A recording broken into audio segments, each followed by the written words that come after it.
Cidade de Belém, uma estrela brilha, o céu já anuncia, é noite de Natal, nasceu o Deus menino, o bem venceu o mal.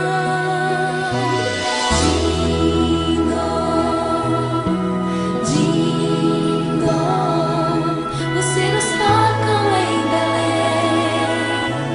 Jingle, jingle,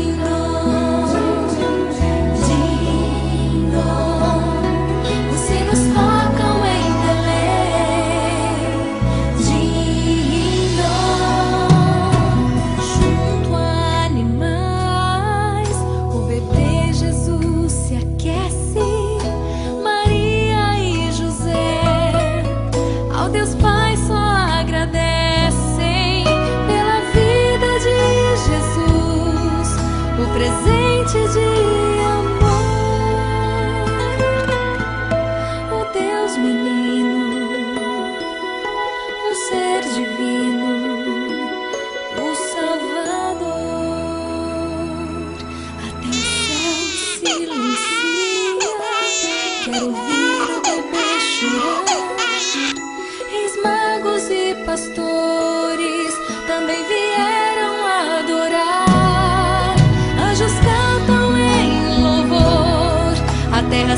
maior milagre de todos já aconteceu há mais de 2000 anos.